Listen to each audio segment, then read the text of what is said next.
بسم اللہ الرحمن الرحیم۔ کوئی بندہ بھی مسلمان ہو تو اس کی سابقہ خطائیں اللہ تعالیٰ معاف فرما دیتا ہے، لیکن اگر پھر بھی کوئی شخص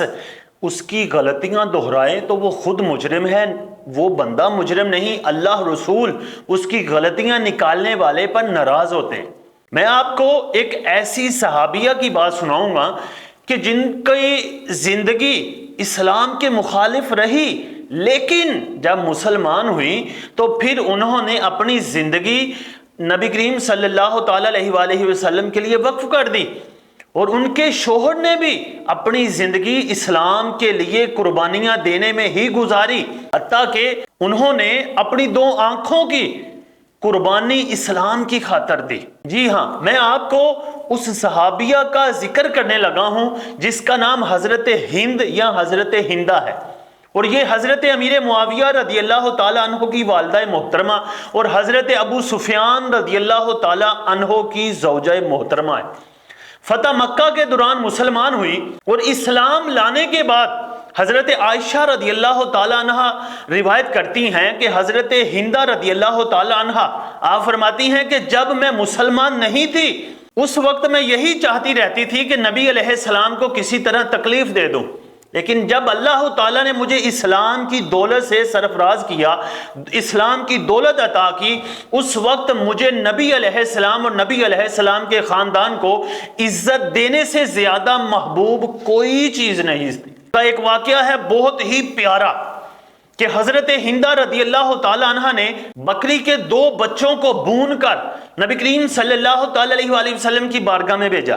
نبی علیہ السلام وادی ابتخ میں موجود تھے، خیمے کے اندر تشریف فرما تھے۔ حضرت ہندہ کی خادمہ نے اجازت طلب کرتے ہوئے گئی اور نبی علیہ السلام کی بارگاہ میں وہ دونوں بکری کے بچے بھونے ہوئے پیش کیے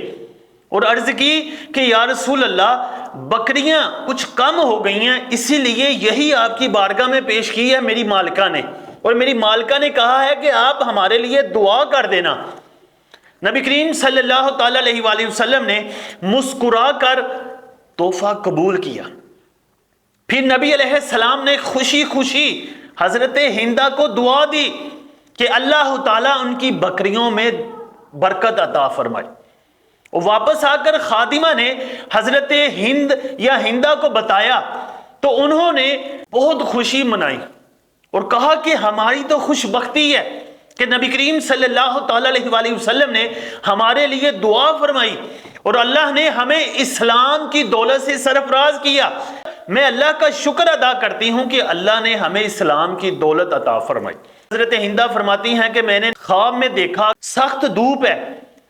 اور ایک سایہ ہے، میں سائے کے قریب جاتی ہوں لیکن سایہ مجھے نفع نہیں دیتا، کوئی فائدہ نہیں دیتا، اتنی دھوپ مجھے محسوس ہو رہی ہے۔ پھر نبی کریم صلی اللہ تعالیٰ علیہ وآلہ وسلم بذات خود تشریف فرما ہوتے ہیں، نبی علیہ السلام تشریف لاتے ہیں تو نبی علیہ السلام کے سائے میں کھڑی ہوتی ہوں۔ تو اس کی تعبیر علماء یہ کرتے ہیں کہ یعنی وہ حالت کفر میں تھی تو ان کو کچھ بھی حاصل نہیں ہو رہا تھا بلکہ جہنم کی شدت ہی تھی، لیکن نبی علیہ السلام کی غلامی میں آئی تو ان کو جنت جیسی نعمت عطا ہوگی، کیونکہ وہ صحابیہ ہے، اور نبی علیہ السلام کا ہر صحابی اور ہر صحابیہ جنتی ہے۔